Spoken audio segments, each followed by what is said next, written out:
আজ যারা সত্যি ইসলামের ধ্বজাধারী, সত্যি ইসলামকে যারা রাষ্ট্রীয় ভাবে এই 10 বছরের মতো দেখতে চায়, ওই মানুষগুলো যদি ইহুদি খ্রিস্টান মুশরিকদের মতো মানুষদের সাথেও জোট করা লাগে করবে।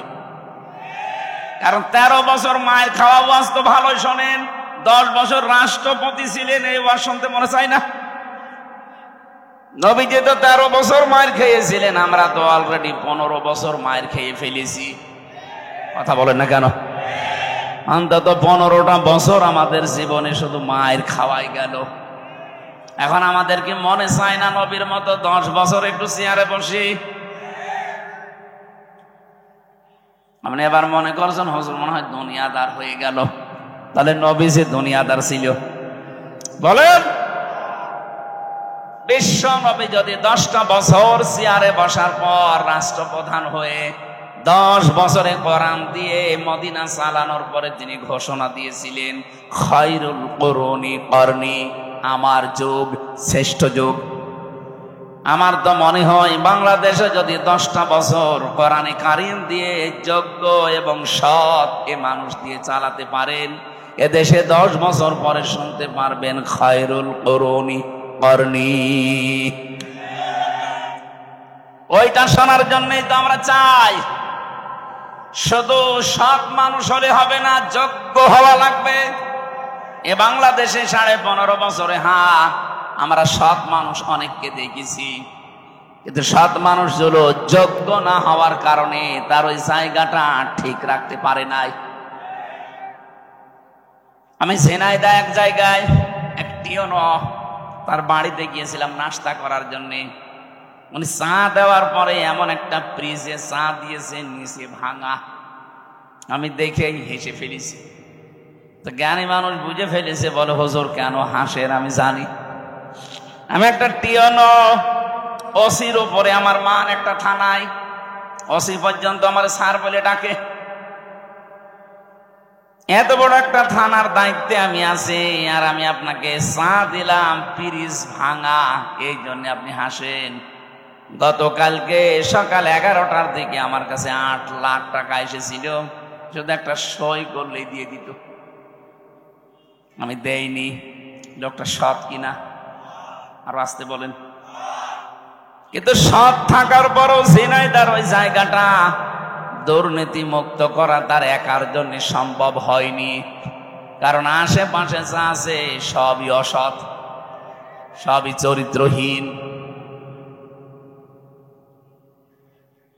উনি বলছিল, আমি এইটা না নেওয়ার কারণে হয়তো ব্যক্তিগতভাবে শান্তিতে আছি। আমি যে হারামটা নেইনি, হারামটা নিলে এরকম পিরিচ একটা না 1000টা পিরিচ আমি আজকে নিয়ে আসতে পারতাম। কিন্তু এই হারাম কাজটা ছেড়ে দিয়ে আমার পরিবারে, আমার ছেলে মেয়ে, আমার স্ত্রী, এর ভেতরে একটা আলাদা শান্তি আল্লাহ আমাকে দিয়েছে, যেটা হারাম ইনকাম করলে পাওয়া যায় না। কথা বুঝেছেন? তাহলে হারাম ইনকামে আপনার পরিবারের সদস্যগুলো পর্যন্ত, পরবর্তী প্রজন্ম যারা আসবে তাদের ভেতরে প্রভাব পড়ে, ওরা পর্যন্ত চরিত্র থেকে চরিত্রহীন হয়ে যায়। এজন্য আশা করছি এদের সুখে শান্তিতে রাখার জন্য যারা হারাম ইনকামের দিকে পা বাড়ান, আপনি থামবেন। কারণ হারামকে আল্লাহ ধ্বংস করেন, জায়েজকে আল্লাহ, বৈধকে আল্লাহ বৃদ্ধি করে দেন। ইয়ামাহাকুল্লাহুর রিবা ওয়া ইউরবিস সাদাকাত। আল্লাহ পাক বলেন, এই পৃথিবীতে যত সাদকা আছে, বৈধ জিনিস আছে, এগুলো আমি দিনের পরে দিন বরকত দিতে থাকি, বৈধ করি, বৃদ্ধি করি। আর যত হারাম কাজ আছে, অবৈধ জিনিস আছে, সুদ আছে, এগুলো ধ্বংস করি। এই 15.5 বছরে যারা বৈধ অবৈধ দেখা দেখি নেই, বাবা শাহজালাল সব হালাল, এভাবে করে যারা সম্পদের পাহাড় তৈরি করেছিলেন, কি হলো আপনার সম্পদ বলেন তো? কোথায় আপনি এখন?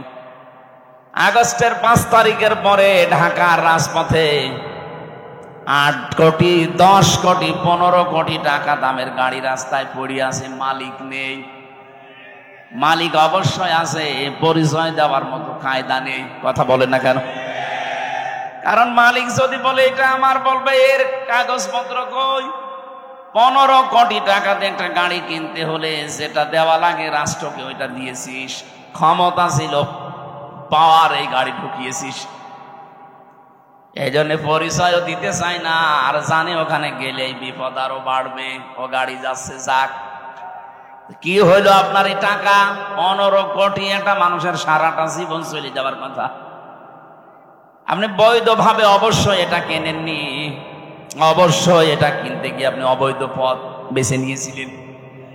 কিন্তু যারা বৈধ পথে ছিল তাদেরকে বহু জায়গা থেকে বঞ্চিত করার পরেও এই মানুষগুলো এই 15.5 বছর পরে এখনো মাথা খাড়া করে দাঁড়িয়ে আছে। আমি আশা করবো এখান থেকে আপনি শিক্ষা নেবেন। যে কটা বোঝানোর জন্য পর্যন্ত আসলাম, এই পৃথিবীতে আপনি নামাজ রোজার মতো আল্লাহর বিধান যেভাবে মানেন, রাসূলুল্লাহ এই জামানার প্রেরিত পুরুষ, তাকে শুধু 13 বছর না 23 বছরই আপনাকে মানা লাগবে। 13 বছর মানতে আপনার আপত্তি নেই, আমিও জানি। 10 বছর মানতে আপত্তি আছে, কারণ এই জায়গায় গেলে আপনার অনেক কিছু হাত ছাড়া হওয়া লাগতে পারে। এই 10 বছরের ভেতরে বিশ্বনবী মাত্র 8 বছর রোজা রেখেছিলেন। কয় বছর বলেন বলেন? এই 8টা বছরে তাও ফরজ রোজা তিনি 2টা অলরেডি ছেড়ে দিয়েছিলেন। একটা বদরের ময়দানে 17 রমজান, আর মক্কা বিজয়ের দিন 18 রমজান। 2টা রোজা তিনি ফরজ রোজা ছেড়ে দিলেন। অত ইচ্ছাকৃত ভাবে কেউ ফরজ রোজা বাদ দিয়ে দিলে, কেউ ভেঙে ফেললে, তার 2 মাস একাধারে 60টা রোজা করা লাগে। কথা বুঝতেছেন?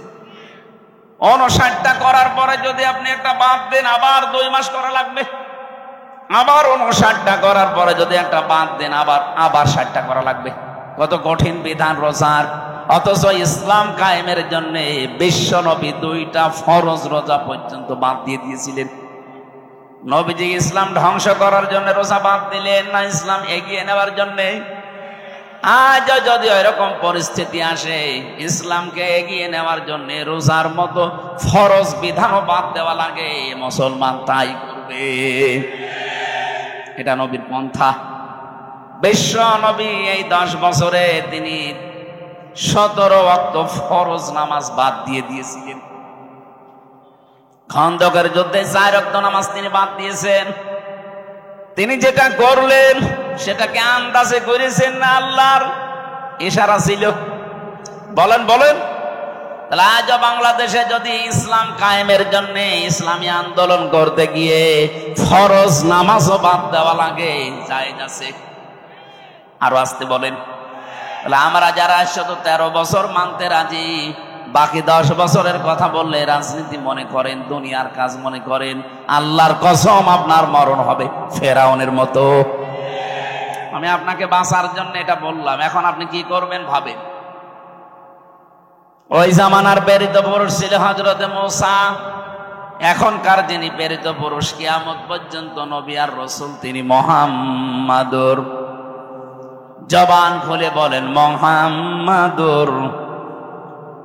আল্লাহ আমাদেরকে সহজ কথাটা সহজে মেনে নেওয়ার তৌফিক দেন, বলেন আমিন। আমি জানি অনেক মানুষ এখন এই সেন্সে ফিরে আসে না। এরা নামাজ পড়া, রোজা রাখা, হজ করা, দান সাদকা করতে রাজি আছে। তো রাসূলের যে আদর্শ, উনি যা যা করেছেন ইসলামের জন্য, ইসলাম ধ্বংসের জন্য না, ইসলামকে আরো এগিয়ে নেওয়ার জন্য। এই কথা বলতে গেলে তখন আপনি দুনিয়ার কাজ মনে করেন, রাজনীতি মনে করেন, দলীয় কাজ মনে করেন। কেন? আপনার চাইতে ইসলাম আমার বোঝা কম আছে নাকি? এই জন্য যারা একামতে দিনের দায়িত্ব সত্যিকার অর্থে পালন করে, মানুষগুলো বুঝে শুনে এই কাজ করে। তারা যদি নামাজ কাজা করে ইসলাম কায়েমের জন্য, রোজা বাদ দেয় ইসলাম কায়েমের জন্য, যদি জট করে ইসলাম কায়েমের জন্য। এক কথা বলেন না কেন? কারণ ভালো করে আমরা জানি, ইসলাম যদি এদেশে কায়েম হয়, কোরআনে কারীম যদি এদেশে এজহার করা যায়, এজহার মানে বিজয় করা, প্রতিষ্ঠিত করা, দাঁড় করানো। মান ক্বরাল কোরআনা ফাস্তাজহারাহু, যে ব্যক্তি কোরআন পড়ে আর কোরআনকে বিজয় করার জন্য চিন্তা ভাবনা করে, চেষ্টা চালায়, ফাহাল্লা হালালাহু ওয়া হাররামা হারামাহু, এর ভেতরে হালালকে হালাল জেনে মেনে নেয়, হারামকে হারাম জেনে ছেড়ে দেয়, আদখালাহুল্লাহুল জান্নাহ, আল্লাহ তাকে জান্নাতে দিয়ে দিয়েছে। না আপনি সুবহানাল্লাহ বলেন মানে? আমার প্রশ্ন হচ্ছে আদখালা ইয়াদখিলু এটা মজারে না মাজি? এটা মাজি, অতীতের শব্দ। আদখালা, নবীজি কেন বললেন আদখালাহুল্লাহুল জান্নাহ? আল্লাহ তাকে জান্নাতে দেবে না দিয়েছে? দিয়ে দিয়েছে। দিয়ে দিয়েছে কেন বললেন? আপনি তো এখনো মরেননি, জান্নাতে গেলেন কি করে? জবাব হচ্ছে সত্যি যদি ইসলাম প্রতিষ্ঠিত হয়ে যায়, ইসলাম বিজয় থাকে কোন জায়গায়, ওখানে যে পরিবেশটা তৈরি হয়, হালালকে হালাল মানা যায়, হারামকে হারাম মেনে ছেড়ে দেওয়া যায়, ওই পুরা জায়গাটা আমার আল্লাহ মিনি জান্নাত বানিয়ে দেয়। আপনি যেন মরণের আগে অন্তত জান্নাতে প্রবেশ করে ফেলেছেন। আমরা তো এইটাই চাই। কথা বলেন না কেন? এটা যদি আপনার কাছে রাজনীতি মনে হয়, আল্লাহর কসম এইটাই রাজনীতি। আমি তো এমন একটা পরিবার, সমাজ, রাষ্ট্র চাই যেখানে হালালকে হালাল জানার পরে মেনে নেওয়া যায়, যেখানে হারামকে হারাম জানার পরে ছেড়ে দেওয়া যায়। সেরকম পরিবেশ এখনো বাংলাদেশে কায়েম হয়েছে না। এদেশে বহু জায়গা আছে হারাম জানার পরও আমাকে হারাম কাজে বাধ্য করা হয়, হালাল জানার পরও আমি আঁকড়িয়ে ধরতে পারি না, আমারে ছেড়ে দেওয়া লাগে। নাকি নেই বলেন? এই যে অর্থনীতি বিভাগের দিকে তাকান, আজ কত ব্যাংকিং ব্যবস্থা দেশে কাজ করছে শুধু যাকাত ভিত্তিক অর্থনীতি দেশে না থাকার কারণে। এটা যদি রাষ্ট্রীয়ভাবে কায়েম থাকতো, যাকাত, আল্লাহর কসম, সুদ ভিত্তিক যত ব্যাংক সব বন্ধ হয়ে যেত। এটা নিয়ে আমাদের কোনো মাথা ব্যথাও নেই, কোনো চিন্তা ভাবনাও নেই। অনেকেই মনে করি আছি এ আর কি, এ তো দুনিয়ার কাজ। কে বলিস আপনাকে? 1 টাকা সুদের সাথে যদি কেউ জড়িত হয়ে যায়, ও যেন নিজের আপন মায়ের সাথে জেনা করে। আপনি টের পাচ্ছেন কি বললাম? এটা ঘৃণিত কাজ। যত খারাপ চরিত্রের মানুষ হোক, নিজের মায়ের সাথে জেনা করা মানুষ আমি আজ পর্যন্ত পাইনি। পেয়েছেন? অথচ অহরহ আমরা অনেক নামাজি, মুসল্লি, হাজি পর্যন্ত এই কাজে এখন জড়িত। জানে না, না জেনে হয়তো জড়িত হয়, অথবা জেনে অনেকে করছে। এই যে টাকা ছেড়ে রাখে যারা, টাকা আসে মাসে মাসে 1000 টাকা দিলে 1200 টাকা করে পায়, 200 টাকা লাভ। মনে হয়তো লাভ মনে করে, ইন্টারেস্ট মনে করে নিচ্ছে, অথচ এটা সুদ। আসতে বলেন। এই সুদ যারা খাচ্ছেন তারা মায়ের সাথে অলরেডি জেনা করে আসলেন।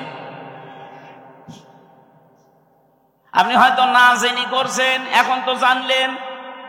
কি কথা বলে না কেন? অনেক মানুষ কিন্তু এখন কানের ভেতরে হয়তো আঙ্গুল দিয়ে আছে, অথবা এদিক ওদিকে তাকিয়ে আছে, ওর ধান্দা আছে আমি জানি না তাই মানি না। দাঁত খুলে ফেলবে আল্লাহ। জানেন না মানে? ইসলামের কোন বিধান যদি কেউ জানে কিন্তু মানে না, তার একটা গুনাহ হবে, কারণ সে জানার ফরজ আদায় করে ফেলেছে, মানার ফরজ তারা। আরো জোরে জবাব দেন। যে ইসলামের কোন বিধান আপনি জানেনও না, মানেনও না, আপনার ডবল গুনাহ হবে। আপনি জানেনও না একটা গুনাহ, মানেন না আর একটা গুনাহ। আপনি জানেন না কেন? সুতরাং আজকে তো অলরেডি যেভাবেই হোক, কানে আঙ্গুল দিয়ে হোক, এদিকে ওদিকে তাকিয়ে হোক, বুঝে শুনে ফেলেছেন যে টাকা ছেড়ে রাখে, টাকা আসে, এটা সুদ। জানেন না? অন্তত এখন তো জানলেন। এটা জানার পরে তো এখন বিশ্বাস করতে পারেন নবীর এই কথা আছে, মায়ের সাথে কিন্তু জেনা করার গুনাহ উঠতেছে আমল নামায়। আপনি না খেয়ে মরে যান, তাও এই কাজে এখন থেকে আর থাকা যাবে না। এই যে এই গোবিন্দগঞ্জ বাজারে বহু দোকানদার আছে, নামাজও পড়ে, রোজাও রাখে, হজও করে এসেছে, অথচ দোকানে দোকানে টাকা ছেড়ে রেখেছে, মাসে মাসে 200 টাকা করে লাভ হয়। এটা ছেড়ে দেওয়া লাগবে। কারা কারা সত্যি ছেড়ে দেবেন হাত তোলেন তো। এত মানুষ সুদ খায় এলাকায়, নাউজুবিল্লাহ। এই দাড়িওয়ালা মানুষ, আপনাকে বুঝে শুনে হাত তুললেন নাকি আন্দাজে? আন্দাজে, ঠিক আছে। বুঝে শুনে হাত তুলবেন, আন্দাজ হাত তুলবেন না।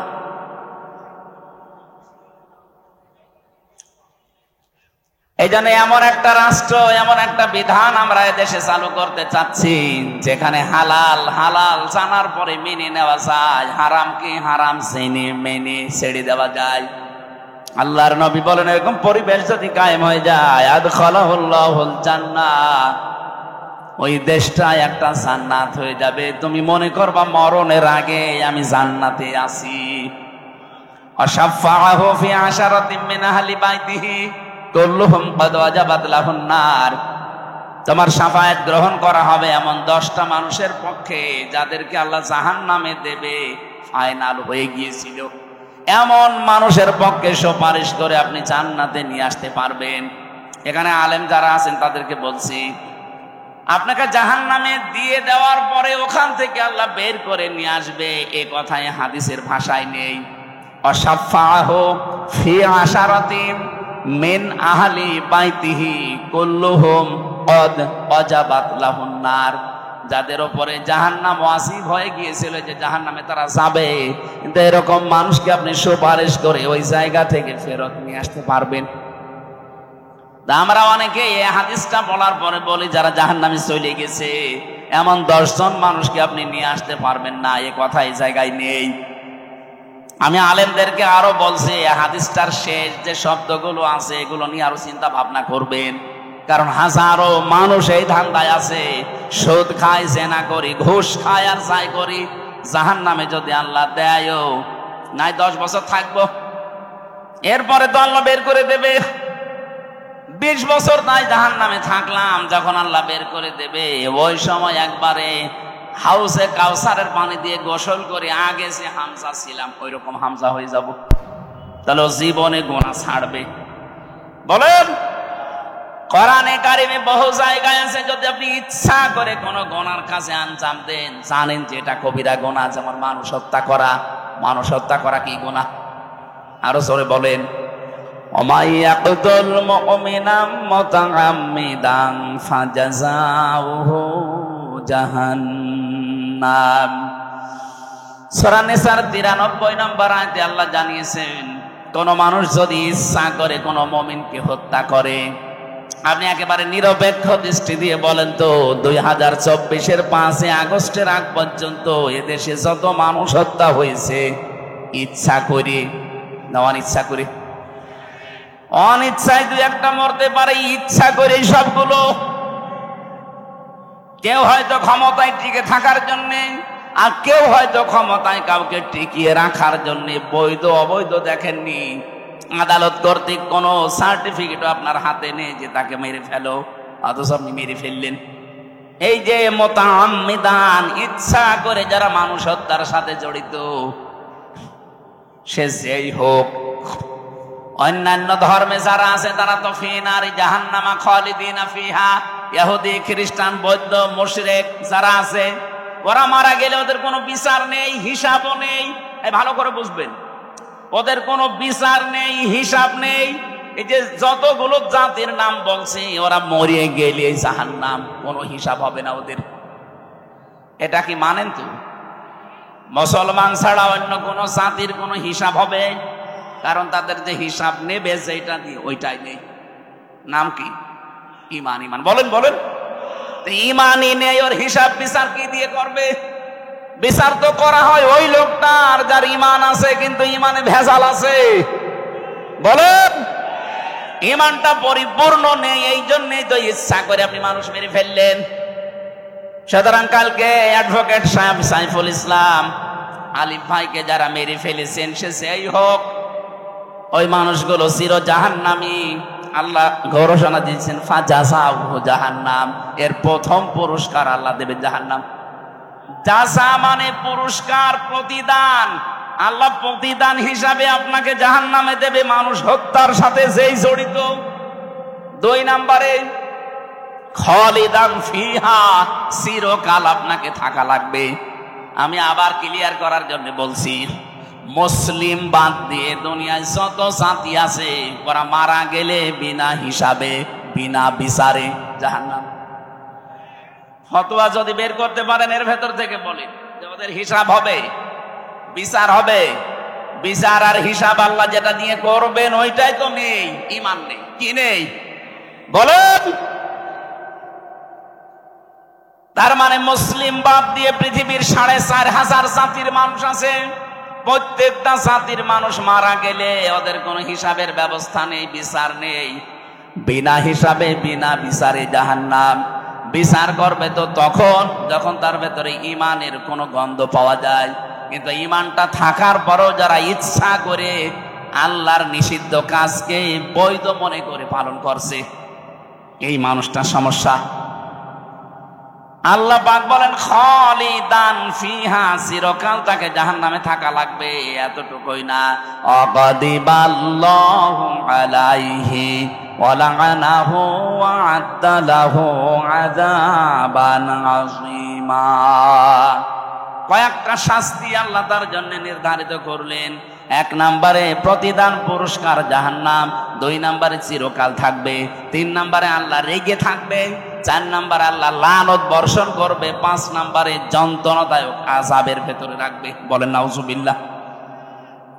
এখন প্রশ্ন হচ্ছে এরা কয় বছর পরে বের হয়ে আসবে নাকি বলেন? সূরা জুমারের 20 নম্বর আয়াত, আফামান হাক্কা আলাইহি কালিমাতুল আযাব আফা আনতা তুনকিযু মান ফিন্নার। শব্দের দিকে খেয়াল করে একটু পড়েন। আফা আনতা, আফামান হাক্কা আলাইহি কালিমাতুল আযাব, যার উপরে আপনার প্রতিপালকের আযাব নির্ধারিত হয়ে গেছে, ফায়সালা হয়ে গেছে যে জাহান্নামে যাবে।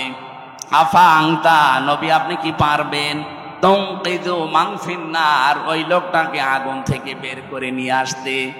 কে বলছেন? কাকে বলছেন? আমি মনে হয় বোঝাতে পারিনি।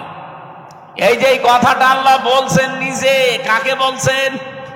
নবীজিকে। আফা আনতা, সরাসরি হে নবী আপনি পারবেন তুনকিযু মান ফিন্নার, ওই লোকটাকে জাহান্নাম থেকে বের করে নিয়ে আসতে আপনি পারবেন? তার মানে আপনিও পারবেন না। এটা প্রশ্নবোধক চিহ্ন, ইন্টারগেটিভ সেন্টেন্স। এটা নবীজিকে যদি আল্লাহ কথা বলতে পারেন, কিসের হামজার? হামজার বাবা বলেন তো।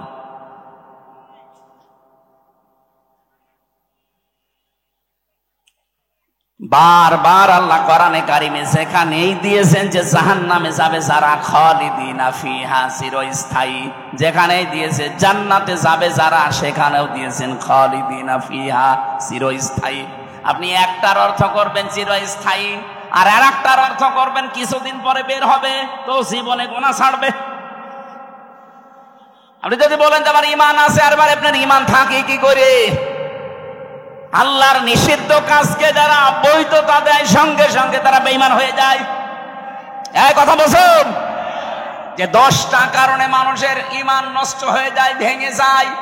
ওযু করলে যেমন 7 কারণে ওযু ভেঙে যায়, নামাজ পড়লে যেমন 19 কারণে নামাজ ভেঙে যায়। মুসলমানের ঈমান যাদের আছে, ঈমানও 10টা কারণে ভেঙে যায়। অথচ ঈমান যে ভেঙে যায়, নষ্ট হয়ে যায়, অনেকে জানেই না। এর 9 নম্বরের পয়েন্টে আমি পেয়েছি, যারা আল্লাহর নিষিদ্ধ কাজকে বৈধ মনে করে তাদের ঈমান ওই আবু জাহেলের মতো। আমি আশা করি বোঝাতে পেরেছি। আবু জাহেলের মতো যদি আপনিও জাহান্নামে যান, ও কি 5 বছর পরে বের হয়ে আসবে? লো যদি না আসে, আপনি আসবেন কি করে?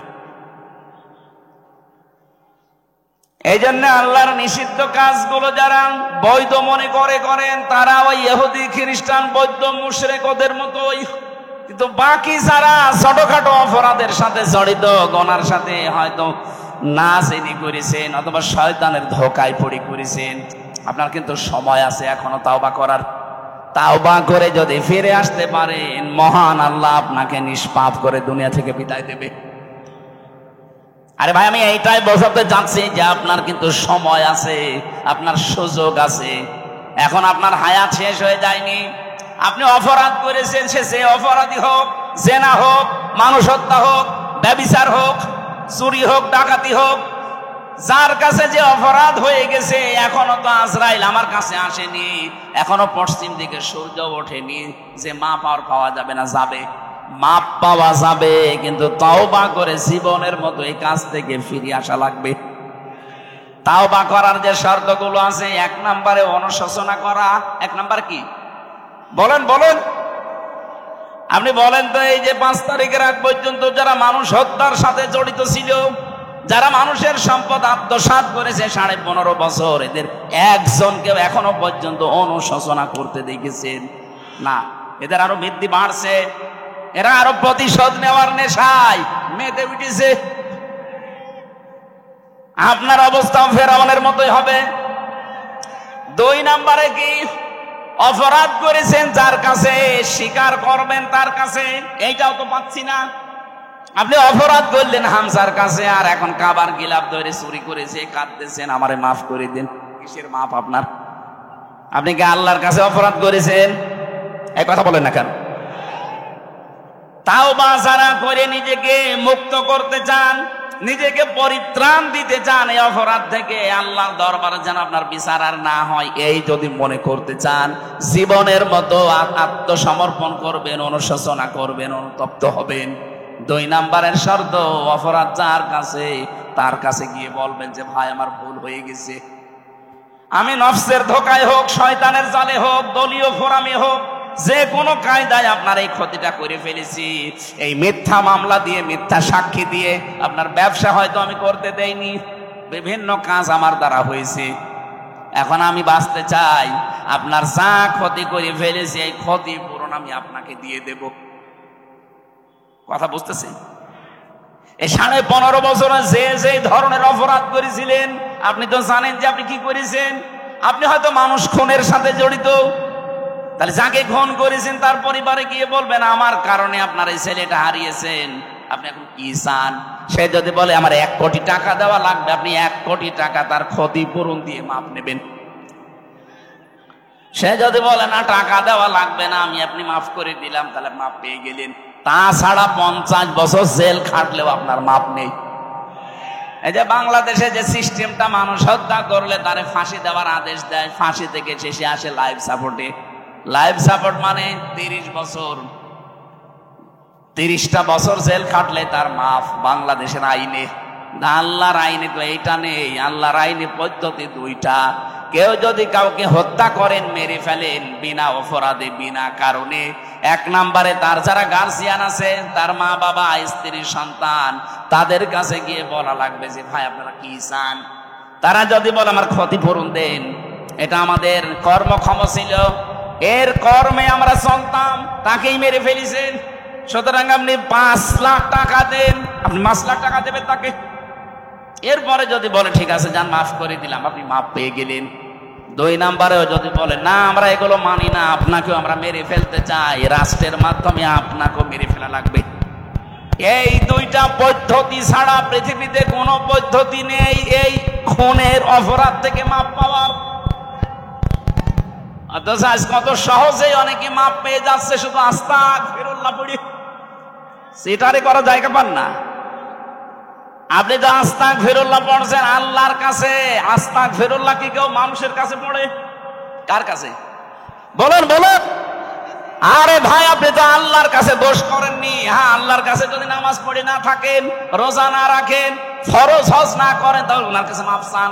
উনি ইচ্ছা করলে মাফ করতেও পারে, শাস্তিও দিতে পারে। কিন্তু আপনি অপরাধ করলেন হামজার কাছে, আগে হামজার কাছে যান। আমার জীবন থেকে 3টা বছর আপনি নষ্ট করেছেন, আমার বাবার 30 লাখের উপরে টাকা আপনি খেয়েছেন, আগে এই ক্ষতিপূরণ দেন। হ্যাঁ, কথা বলা লাগবে। গত পরশুদিন এক ওসি এসেছিল আমার সাথে দেখা করার জন্য। এই যে পাশে গাবতলী থানা না, এই গাবতলী থানার ওসি ছিল এই 5 তারিখের আগ পর্যন্ত। ওই সময় ও বাঘ ছিল। এই গত পরশুদিন দেখলাম বিড়াল পেয়ে গেছে। কি গো, আগে হুজুরের নাম শুনলে খেপে উঠতো, আর এখন থেকে এসে হাত চেপে ধরে বলছো হুজুর আমারে মাফ করে দেন। কি আপনি যে বাঘ বিড়াল হয়ে গেলেন কি করে? ওরা 5 তারিখের পরে বিভাগীয় মামলা হয়েছে ওর নামে, পরে এখান থেকে পাঠিয়ে দিয়েছে সেই কক্সবাজারে। সমুদ্র সৈকতে আপনি শুধু গোসল করেন। ওখানে মাহফিল ছিল আমার তারেক জিয়া সাহেবের গ্রামে। ওই দিন আমি মাহফিল করে যখন আসছিলাম তখন আমার গাড়িটা ধরে তাড়া দিয়েছিল মাঠের ভেতরে, 2 কিলোমিটার শুধু তাড়িয়েছে, ধরতে পারে নাই। কিন্তু গাড়িটা আটকানোর পরে ড্রাইভার আর একজন ছিল, তারে নিয়ে বলছে গাড়ি ছেড়ে দিতে পারি। 1,00,000 1.5 টাকা চেয়েছিল, পরে 1,13,000 টাকা দিয়ে গাড়িটা ছেড়ে দেওয়া। ওটা মাওলানা আব্দুল বারী রশিদি আছে একজন, ওই হুজুরের গাড়ি। আমারটা, ওনারটা, আরো একজনের, 3 জনের গাড়ি আটকিয়েছিল। এই দিন এসে এই সিরাজগঞ্জ গোল চত্বরে এসে দেখা করে বলছে, হুজুর আমারে মাফ করে দিন। আমি মাফ করে দিতে পারি, আমার অসুবিধা নেই মাফ করতে, কিন্তু আগে টাকা ফেরত দিন। হ্যাঁ, অসুবিধা নেই, আপনি টাকা ফেরত দেন, মাফ দিয়ে চলে যান। টাকা দেবেন না, শুধু মাফ করে দেন, আর কি মারা যায় কেমন না।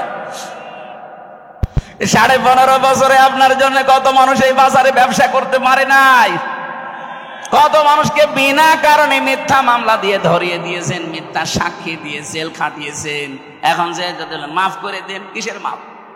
এই যে ক্ষতি করে দিলেন 10 লাখ টাকার আগে, টাকা ফেরত দেন। আমি তো মাফ করব তখন যখন আমার বাবার 30 লাখ টাকা পাবো, আর 3 বছর আপনি জেলে থাকবেন। আমরা সবাই এরকম মাফ চাই না, তাহলে বাংলাদেশ ভালো হবে। আগামীতে যারা চেয়ারে বলবে দরকার নেই, শুধু আস্তাগফিরুল্লাহ হবে না, টাকা ফেরত দেওয়া লাগবে ওসির মতো। ওসি এখন দেখি প্রতিদিন যোগাযোগ করছে বাড়ি ভাইয়ের সাথে। আজকেও আমার সাথে দেখা হয়েছিল, বলছে ভাই কি করবো, বারবার বলছে 6-9 করেছে, সে টাকা তো গেছে, আপনি মাফ করেন। কিসের মাফ গো? আগে টাকা দেন, এরপরে মাফ চান। আমি মনে হয় কথা বোঝাতে পেরেছি। সুতরাং এই কাজগুলো যারা করেছেন, 2 নাম্বার তো এইটা। 3 নাম্বার, জীবনে আমি আর এরকম কাজ কোনোদিন করব না, এরকম অটল সিদ্ধান্ত নিয়ে টিকে থাকা, এর নাম তাওবা। তাহলে আপনাকে কিয়ামতে আল্লাহ এই বিচার আর করবে না, দুনিয়ায় মাফ করে দেবে। জোরে বলেন সুবহানাল্লাহ। আল্লাহ আমাদেরকে যেন এইভাবে দুনিয়ার জীবন চালানোর তৌফিক দেন, বলেন আমিন। আজকে আমরা যে তেলাওয়াত করেছি, একটা পরিচিত আয়াত, 5টা বিষয়ের ভেতরে লুকিয়ে আছে। আমরা তাফসীর আকার ওই 5টা বিষয় সামনে খোলাসা করব, তাহলে বুঝবেন যে আয়াতের উপরে আপনি আছেন কিনা। সূরা বাকারা 208 নাম্বার আয়াত। আজকের বাংলা অর্থ হচ্ছে প্রবেশ করো। কি করো? বলেন বলেন। কোথায় প্রবেশ করবেন? থানাতে, হ্যাঁ, আদালতে, এই স্কুলে। কোরআনে কারীম বলছে ইয়া আইয়ুহাল্লাযীনা আমানু, ওহে যারা ঈমানের দাবি করো তাদেরকে বলছি, উদখুলু ফিস-সিলমি কাফা, তোমরা ইসলামে প্রবেশ করো পরিপূর্ণভাবে, আংশিক না, অর্ধেক না, পরিপূর্ণভাবে প্রবেশ করো। ওয়ালা তাত্তাবিউ খুতুওয়াতিশ শাইতান, শয়তানের পদাঙ্ক অনুসরণ করবা না। ইন্নাহু লাকুম আদুউম মুবিন, অবশ্যই সে তোমাদের সকলের প্রকাশ্য শত্রু। এটা বাংলা অর্থ ছিল। এবার সে আয়াতের ব্যাখ্যায় যাচ্ছে। এই পৃথিবীর ময়দানে কোনো মানুষ যদি চাই যে আমি ইসলামে পরিপূর্ণ প্রবেশ করতে চাই, আমার কি আসলে পরিপূর্ণ প্রবেশ করা হয়েছে, ও যদি মনে করতে চাই দেখি আমি পরিপূর্ণটা করেছি কিনা, তাহলে 5টা বিষয় যদি আপনার এই বাস্তব জীবনে থাকে, আপনি বিশ্বাস করবেন হ্যাঁ আমার পরিপূর্ণ প্রবেশ হয়েছে। 1 নম্বরে আত্মসমর্পণ। 1 নম্বরে কি? 1 নম্বরে আপনাকে আত্মসমর্পণ করা লাগবে। 2 নম্বরে ইখলাস। 3 নম্বরে লেনদেনের মুআমালাত, মুআশারাত যেটা বলা হয়, এটা আপনার ঠিক থাকা লাগবে। 4 নম্বরে বিশুদ্ধ আকীদা লাগবে। 5 নম্বরে উত্তম চরিত্র লাগবে। এবার আসেন, এই 5টা বিষয় যদি আপনার জীবনে মেনে নিতে পারেন, তাহলে আপনি বিশ্বাস করতে পারেন যে হ্যাঁ এই আয়াত আমি মানতেছি, আমি ইসলামে পরিপূর্ণ প্রবেশ করেছি। আর যদি দেখেন না 4টা আছে একটা নেই, তাহলে এখন আপনি ইসলামে পরিপূর্ণ প্রবেশ করেননি। এই আয়াত আপনার মানা হয়নি, কিয়ামতে এই আয়াতই আপনার বিরুদ্ধে দাঁড়াবে। বলেন নাউজুবিল্লাহ। এখন যে আদেশগুলো আসতেছে, আদেশগুলো কার? আরো জোরে বলেন কার? আল্লাহ পাক আদেশ দিচ্ছেন প্রথমেই আত্মসমর্পণ করো। এটা কার কাছে করবেন, কিভাবে করবেন? আমাদেরকে যিনি শিখিয়েছেন, এটা সূরা বাকারা 131-32 নম্বর আয়াতে এই তথ্যগুলো আছে। রব্বুল আলামিন বলেন, ইদ ক্বালা লাহু রাব্বুহু আসলিম ক্বালা আসলামতু লিরাব্বিল আলামিন। সন্তানেরা শেখে তার বাবার কাছ থেকে, তার দাদার কাছ থেকে। আমরা যেহেতু এই পৃথিবীতে হযরতে আদম আলাইহিস সালাম আমাদের আদি পিতা, আর আমাদের জাতির পিতা ইব্রাহিম, কথা বলেন না কেন? মুসলিম জাতির পিতাকে আমাদের বাবা তিনি, সেই হিসাবে আমরা মুসলিম জাতির পিতা হিসাবে ইব্রাহিমকে যারা মেনে নিয়েছি, তাদের অবশ্যই উচিত তাদের বাবার কাছ থেকে আত্মসমর্পণ শেখা। তিনি গাছের মাথায় বসে কোড়াল দিয়ে কাঠ কাটছিলেন। আল্লাহ পাক ফেরেশতা পাঠিয়ে বললেন, আসলিম ইয়া ইব্রাহিম, হে ইব্রাহিম আত্মসমর্পণ করো। তিনি ওখান থেকেই বলেছিলেন, মাবুদ এই জায়গায় আত্মসমর্পণের কি আছে? আল্লাহ পাক বলেন, এখানে আমার একটা বিধান আছে, সেটা তোমার জন্য সুন্নাহ, আদর্শ হয়ে থাকবে। তোমার ওখানেই বসে খাতনা করো কোড়াল দিয়ে। গাছের মাথায় তিনি খাতনা করে বলেছিলেন, ক্বালা আসলামতু লিরাব্বিল আলামিন, মহাবিশ্বের প্রতিপালক যিনি, আমি তার কাছে আত্মসমর্পণ করলাম। এই দিন থেকে শুরু হয়েছে, এই তাকান, আমাদের জাতির পিতা হযরত ইব্রাহিম আলাইহিস সালাম, এই দিন থেকে শুরু হয়েছে কিয়ামত পর্যন্ত তার সন্তান হিসাবে আমরা যারা দাবি করি, 50টা জিনিস মানা লাগে জীবনে ইব্রাহিম নবীর। তার ভেতরে এইটা একটা, যে আমরা খাতনা করি। আমরা যারা তার সন্তান হিসাবে দাবি করি, মুসলমান হিসাবে, ইব্রাহিম নবীর একটা সুন্নাহ আদর্শ খাতনা করা। এটা আমরা করি না এখন? কথা বলে না কেন? ইব্রাহিম নবীকে যারা মানে না তারা কিন্তু করে না। আমরা এই জন্য হাফ হাতা আর ওরা ফুল হাতা। কথা বলছে না কেন? ফুল হাতা না?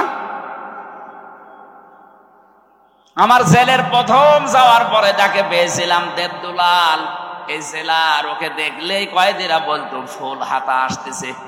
ফুল হাতা মানে মুসলমানই দেয়নি। আর আমরা যারা মুসলমানই দিয়েছি, আমরা কি ফুল হাতা না হাফ হাতা? হাফ হাতা। এটার দ্বারা বিজ্ঞানের অনেকগুলো উপকার আছে। আজ অনেক হিন্দু পর্যন্ত গোপনে গোপনে ডাক্তারকে দিয়ে আগা কেটে ফেলছে। কেন? কারণ এটা যতক্ষণ পর্যন্ত এই যে বোঝা অবস্থায় থাকবে, এর ভেতরে অনেক জার ময়লা মাটি তৈরি হবে, অনেক অসুখ বিসুখ হওয়ার সম্ভাবনা বেশি। এটা যখন খোলা থাকবে ততক্ষণ পর্যন্ত আপনার অসুখ বিসুখ ময়লা মাটি ওখানে আটকাবে না। আরো বাকি যেগুলো আছে এই পরিবেশে বলার মতো না, বললাম না? যতগুলো উপকার করেছেন হযরত ইব্রাহিম আলাইহিস সালাম আমাদের সন্তান হিসাবে, তার ভেতরে এইটা একটা, উনি খাতনা করেছিলেন। আত্মসমর্পণ কাকে বলে দেখেন, যেখানে যে অবস্থায় আছেন সেখানে আল্লাহর বিধান আসতে দেরি প্রশ্ন কোনোদিন করেননি যে আল্লাহ কেন করব, কোনোদিন করেননি। এই জন্য কেউ যদি ইসলামে প্রবেশ করতে চায়, ইব্রাহিম আলাইহিস সালামের মতো কোনো প্রশ্ন ছাড়া বিনা প্রশ্নে আল্লাহর বিধান সামনে আসলেই সে যেন মেনে নেয়, মাথা নত করে, স্যালেন্ডার করে। তাহলে বুঝবেন আমি একটা মানলাম। দ্বিতীয় নম্বরের আয়াতে আল্লাহ বলেন, ওয়াসা বিহা ইব্রাহিম বানিহি ওয়া ইয়াকুব ইয়া বানিয়া ইন্নাল্লাহা আসতাফা লাকুমুদ-দীন ফালা তামুতুন্না ইল্লা ওয়া আনতুম মুসলিমুন। বলেন আল্লাহু আকবার। আল্লাহ পাক বলেন, আমার নবী ইব্রাহিম এবং ইয়াকুব এই দুইজন তার সন্তানদেরকে মৃত্যুর আগে এই ওসিয়ত করেছিল, আমরা সন্তানদেরকে ওসিয়ত করে যাই কি, আর আমাদের বাবা কি করেছিলেন তাকান। আজকে থেকে এখন থেকে সিদ্ধান্ত নেন, জীবনের শেষ মুহূর্ত যখন এসে যাবে, যদি সময় পাই, আমাদের যিনি জাতির পিতা ইব্রাহিম এবং ইয়াকুব আলাইহিস সালাম এরা যেভাবে সন্তানদেরকে ওসিয়ত করেছিলেন, আমাদের সন্তান প্রজন্মকে এই ওসিয়ত আমরা করে যাব। তিনি বলেছিলেন, ইয়া বনাইয়া, হে আমার কলিজার টুকরার সন্তান, ইন্নাল্লাহা আসতাফা লাকুমুদ্দিন, অবশ্যই আল্লাহ তোমাদের জন্য মনোনীত করেছেন দিন হিসাবে। কি এখনো পর্যন্ত আল্লাহ বলেননি ইন্নাল্লাহা আসতাফা লাকুমুদ্দিন, তোমাদের জন্য মনোনীত করেছেন দিনকে। দিন কি? এই জবাব আল্লাহ দিয়েছেন সূরা আলে ইমরানের 19 নম্বর আয়াতে। দিন কি?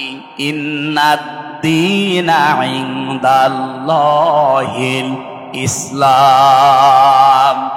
দিন হিসাবে আল্লাহ তোমাদের জন্য একটা ধর্মকে মনোনীত করেছেন, তার নাম ইসলাম। তার নাম কি? আরো জোরে বলেন। সুতরাং 4500 ধর্ম দুনিয়ায় আছে, এর ভেতরে শুধুমাত্র কেবলমাত্র একমাত্র মনোনীত আল্লাহর কাছে ইসলাম। আমরা যারা ইসলামে আছি, খুশি হয়ে বলেন আলহামদুলিল্লাহ, আর একবার বলেন আলহামদুলিল্লাহ। জবান ছেড়ে যারা ইসলামে আছেন তারা বলেন আলহামদুলিল্লাহ। এটা যে কত বড় নিয়ামত আমরা পেয়েছি, যারা অন্য ধর্মে আছে তারা টের পাচ্ছে। পৃথিবীর প্রত্যেকটি ধর্মে আজ শান্তির নামে অশান্তি চলছে, শুধুমাত্র ইসলাম এই ধর্মের ভেতরে অশান্তির কোনো বাক্য নেই। যেখানে যাবেন সেই জায়গায় শুধু শান্তি। এমনকি ঘরটা, কোন মেয়ে লোক যদি তার স্বামীর জন্য নিজের ঘরটাকে শান্তিপূর্ণ করে রাখতে পারে, কোলাহল মুক্ত, নয়েজ মুক্ত, গোলমাল মুক্ত, আওয়াজ মুক্ত রাখতে পারে, বিশ্বনবী জানিয়েছেন কিয়ামতের দিন হযরতে খাদিজার মতো ওই মহিলার জন্য আল্লাহ একটা ঘর নয়েজ মুক্ত বানিয়ে রাখবেন। সম্মানিত মা বোন যারা এসেছেন, শুধু নামাজ পড়া আর রোজা রাখা এই দুইটা ইবাদত না, শুধু বোরকা পরে, কালো বোরকা পরে ঘোরা ইবাদত না। আপনার স্বামী যখন বাইরে থেকে আসবে, কর্মজীবন শেষ করে আসবে, দিনের কাজ মানবতার কাজ করে যখনই বাড়ি আসবে, বাড়ি আসার পরে যে ঘরে থাকে এই ঘরটা যেন একটা কোলাহল মুক্ত হয়, এরকম বানিয়ে রাখবেন। আওয়াজ মুক্ত, নয়েজ মুক্ত, গোলমাল মুক্ত, একেবারে নিঃশব্দ নিস্তব্ধ একটা ঘর, শান্ত নির্মল একটা ঘর তাকে উপহার দেবেন। এটা করতে আপনাকে কাজ করা লাগবে। এই কাজটা যদি আপনি সত্যি ঘরকে নির্মল শান্ত পরিবেশের স্বামীর জন্য বানিয়ে রাখতে পারেন, আল্লাহ আপনার জন্য খাদিজার মতো জান্নাতে একটা নয়েজ মুক্ত ঘর বানিয়ে রাখবে। বলেন সুবহানাল্লাহ। যত মেয়ে লোক এসেছে যাদের স্বামী আছে, স্বামীদের জন্য আল্লাহ পাক খাদিজাতুল কুবরার মতো ঘরটাকে যেন বানিয়ে রাখার তৌফিক দেন। যে কথাটা বোঝাচ্ছিলাম, দিন হিসাবে আল্লাহ একটা যেহেতু মনোনীত করেছেন, অন্যান্য দিনে ধর্মে যারা আছেন আমরা দাওয়াত দেই, আহ্বান জানাই। পৃথিবী আজ প্রমাণ করে ফেলেছে এই দুনিয়ায় শান্তির একমাত্র ধর্ম ইসলাম। আমি আপনাকে ইসলাম এখনই কবুল করতে বলছি না। ইসলাম কবুল করার জন্য যেটা পড়তে হয় আমাদের আল্লাহর বাণী আল কোরআন, এটা আপনি বাংলায় কিনে পড়ে নিতে থাকেন। আমরা অনেকেই সংখ্যালঘু হয়ে আছি, এদেশে বেশি বেশি সন্তান নিয়ে আমরা সংখ্যা গরিষ্ঠ হয়ে যাব। এদেশে 96% মুসলমান আর বাকি 4% অন্য জাতি। সেখানে বৌদ্ধ আছে, ইহুদি আছে, খ্রিস্টান আছে, ওগুলো বাদ দিলে হিন্দু খুব বেশি হলো 2.5% হবে। এই 2.5% যদি ওরা জন্ম নিয়ন্ত্রণ বাদ দিয়েও যদি সন্তান নিতে থাকে, 96% হতে কত সময় লাগবে বলেন তো? কব্বরে চলে যাবে না? ওদের যে সমস্ত উদ্দেশ্যগুলো আছে সূক্ষ্ম। তার মানে মানুষ ওরা মনে করে আমরা যদি সংখ্যা গরিষ্ঠ হতে পারি, সংখ্যা লঘু আমরা যেভাবে আছি এইভাবে ওদের উপরে আঙ্গুল চালাতে পারবো না। আমরা ইসলাম যারা মানি কারো উপরে আঙ্গুল চালায় না। লা ইকরাহা ফিদ্দীন, আমাদের ধর্মে কোনো বাড়াবাড়ি নেই। যদি বাড়াবাড়ি থাকতো এই ভারতবর্ষে একটাও হিন্দু খুঁজে পাওয়া যেত না। 1-2 দিন আমরা শাসন করি না, বছরের পর বছর এই পুরা ভারতবর্ষ আমরা মুসলমানেরা শাসন করেছিলাম। যদি আমাদের ধর্মে সত্যিই বাড়াবাড়ি থাকতো, কাড়াকাড়ি থাকতো, একটা হিন্দু বেশি থাকতো না। বিশেষ করে স্বাধীনতার পর থেকে 24 সালের আগস্টের 5 তারিখের পরে যে অবস্থা হয়েছিল, এই দেশের মুসলমানেরাই দায়িত্ব নিয়ে মন্দির পাহারা দিয়েছে। যদি আমাদের ধর্মে মন্দির ভাঙা থাকতো তাহলে একটা মন্দিরও এরপরে খুঁজে পেতেন না। আমরা আরো পাহারা দিয়েছি, এমনকি দেবতাকে গালি দেওয়া পর্যন্ত আমাদের ধর্মে নিষেধ। ওয়ালা তাসাব্বুল্লাযীনা ইয়াদউনা মিন দুনিল্লাহ, যারা আল্লাহ বাদে অন্য কাউকে ডাকে ওদের দেবতাকে গালি দিবা না। কে বলছে বলেন? পৃথিবীর সবচাইতে বড় পরধর্ম সহিষ্ণু জাতি এই মুসলমান। এই জন্য ভারতবর্ষে এখনো হিন্দু আছে, ওরা জোর করে জয় শ্রীরাম বলায়, অথচ আজ পর্যন্ত জোর করে কালেমা পড়নায় মেরে ফেলবো কোন ইতিহাস এই পৃথিবীতে আমার জানা নেই। আপনার জানা থাকলে বলেন তো। আপনি বিশৃঙ্খলা তৈরি করার জন্য, সূক্ষ্ম ষড়যন্ত্র করার জন্য যাদের প্রলোভনে কাজগুলো করছেন আপনারা থামবেন। এই বাংলাদেশে এখন যে অবস্থায় আছে, সত্যি কথা বলছি, এটা কিন্তু ইন্ডিয়া না, এটা বাংলাদেশ। এখানে কোন ষড়যন্ত্র আর এদেশের 96% মুসলমান সফল হতে দেবে না। সে গোপনে করেন আর প্রকাশ্যে করেন, যতক্ষণ পর্যন্ত আমাদের মুসলমানেরা মুনাফিকি না করবে। আমি জানছি এগুলো করার পেছনে অনেক মুসলমান মুনাফিক নামধারী পেছনে কলকাঠি নাড়াচ্ছে। যারা বলে যে আমাদের স্বামী স্ত্রীর সম্পর্ক, তারা এক কথা বলে না কেন? যারা বলে আমাদের স্বামী স্ত্রীর সম্পর্ক, আসলেই তো তাই। আপনারা 2 বোন একসাথে গেছেন, কেউ স্বামীর বাড়ি, কেউ দুলাভাই বাড়ি। এই দেশ থেকে যারাই বাইরের দেশে যায়, তারা এই দেশে মাসে মাসে রেমিটেন্স পাঠায়। তারা রেমিটেন্স যোদ্ধা। আজ 3 মাস হয়ে গেল 2 বোন গেছেন, একটা টাকাও পাঠান না। আমরা কি করে চলবো? আশা করছে টাকা পাঠাবেন। আমরা চাই না যে টাকা পাঠাক। 2 বোন মিলে, কেউ দুলাভাইয়ের বাড়ি, কেউ স্বামীর বাড়ি, অন্তত পকেট মারা টাকাগুলো তো পাঠানো যায়। আমরা জামা রাখলে আমাদের জামার পকেটে টাকা থাকে না, তাই আপনারা কি করছেন? অনেকে তো দুলাভাইয়ের পকেটও মারে। 2 জন মিলে আমি চাই, এদেশের মানুষেরা চায় যত ঋণের বোঝা দিয়ে গিয়েছেন, অন্তত রেমিটেন্স পাঠান। 3 মাসে যদি 1 লাখ করেও পাঠাতেন, তাও 3 লাখ। একটা টাকাও আমরা এখনো পাইনি। আমরা ঋণের বোঝায় জর্জরিত, আর আপনি বসে বসে চা খাবেন আর ষড়যন্ত্র করবেন। এদেশের মানুষ কিন্তু 2024-এর 5 আগস্ট আর নেই। এক কথা বলুন, এখন কি নভেম্বর মাসের 27 তারিখ চলছে, আর 1 মাস 3 দিন পরে দেশের চিত্রই পাল্টিয়ে যাবে। 25 সালে যাব আমরা। আর আমার মনে হচ্ছে বাংলাদেশ 25 সালে যাবে, কোরআনের হাতে দেশ আল্লাহ দিয়ে দেবে। এ দেশ কোরআনের হাতে যাক, আমরা চাই না। ডাক্তার আব্দুর রহিম সরকার কোরআনে কারিম বুকের ভেতরে নিয়ে সংসদে যাবে, এটা চান কিনা? কারা কারা চান দেখি? লিল্লাহি তাকবীর।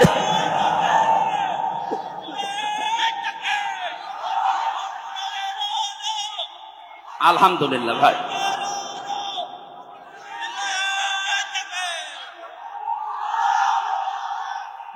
ঠিক আছে ভাই, কথাগুলো যেন ঠিক থাকে।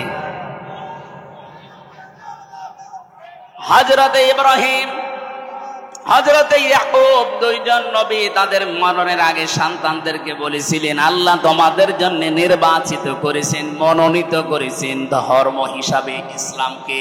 কাকে?